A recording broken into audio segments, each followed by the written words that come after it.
টাকা আর অহংকার মানুষকে অন্ধ করে দেয়, কিন্তু সেই অন্ধত্ব যখন কাটে তখন হয়তো আর ফিরে পাওয়ার কিছু থাকে না। আজ আপনাদের এমন এক ছেলের গল্প শোনাব যে বড়লোক হবার নেশায় নিজের জন্মদাত্রী মাকেও ভুলে গিয়েছিল, কিন্তু একটি পুরনো কাঠের বাক্স তার জীবনের সব হিসেব ওলটপালট করে দিল। শহরের নামকরা ব্যবসায়ী আকাশ, আলিশান বাড়ি, নামি দামি গাড়ি সবই আছে তার, কিন্তু আজ থেকে 15 বছর আগে আকাশ ছিল গ্রামের এক অতি সাধারণ ঘরের ছেলে। তার মা মানুষের বাড়িতে কাজ করে তাকে পড়াশোনা করিয়েছিলেন। আকাশ যেদিন প্রথম বড় চাকরি পায় সেদিন সে গ্রাম ছেড়ে শহরে চলে আসে। ধীরে ধীরে সে সফল হয়, বিয়ে করে বড় লোকের মেয়েকে। কিন্তু গ্রামের সেই কুয়ে ঘরে থাকা মাকে সে তার আভিজাত্যের জন্য সাথে রাখতে লজ্জা পেত। মাসের পর মাস মায়ের কোনো খোঁজ নিত না আকাশ। মা মাঝে মাঝে ফোন করলে আকাশ বিরক্ত হয়ে বলতো, মা আমি মিটিংয়ে আছি, পরে কথা হবে। সেই পরে আর কখনো আসত না। হঠাৎ একদিন খবর এলো মা আর নেই। আকাশ গ্রামে গেল, কিন্তু তার চোখে জল ছিল না। সে শুধু ভাবছিল কত দ্রুত কাজ শেষ করে শহরে ফেরা যায়।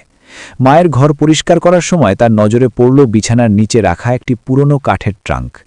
আকাশের মনে হলো মা নিশ্চয়ই তার পুরনো গয়না বা কিছু টাকা জমিয়ে রেখে গেছেন। আকাশ খুব উৎসাহ নিয়ে ট্রাঙ্কটি খুলল, কিন্তু ভেতরে কোনো সোনা বা দানা ছিল না। ছিল কিছু ছেঁড়া কাঁথা আর এক দস্তজা চিঠি। আকাশ একটা চিঠি খুলে পড়তে শুরু করল। সেখানে লেখা ছিল, বাবা আকাশ, আমি জানি তুই খুব ব্যস্ত, তাই তোকে আর বিরক্ত করি না। তোর বাবা মারা যাওয়ার সময় আমার হাতে একটা আংটি দিয়ে গিয়েছিল আর বলেছিল এটা তোর বিপদে কাজে লাগাই। গত বছর যখন শুনলাম তোর ব্যবসায় লোকসান হয়েছে, আমি আংটিটা বেচে দিয়ে তোর এক বন্ধুর মারফতে টাকাটা পাঠিয়েছিলাম। তুই হয়তো জানিসও না সেটা আমার ছিল। আকাশ স্তব্ধ হয়ে গেল।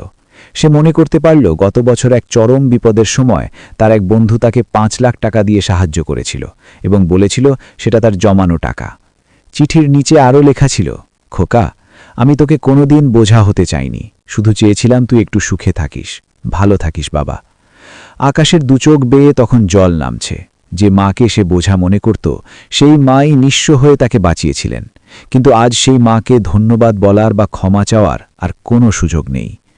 বন্ধুরা, আমাদের বাবা মা হয়তো আমাদের আধুনিক জীবনের সাথে তাল মেলাতে পারেন না, কিন্তু তাদের ভালোবাসার গভীরতা মাপার ক্ষমতা কোনো মাপকাঠির নেই।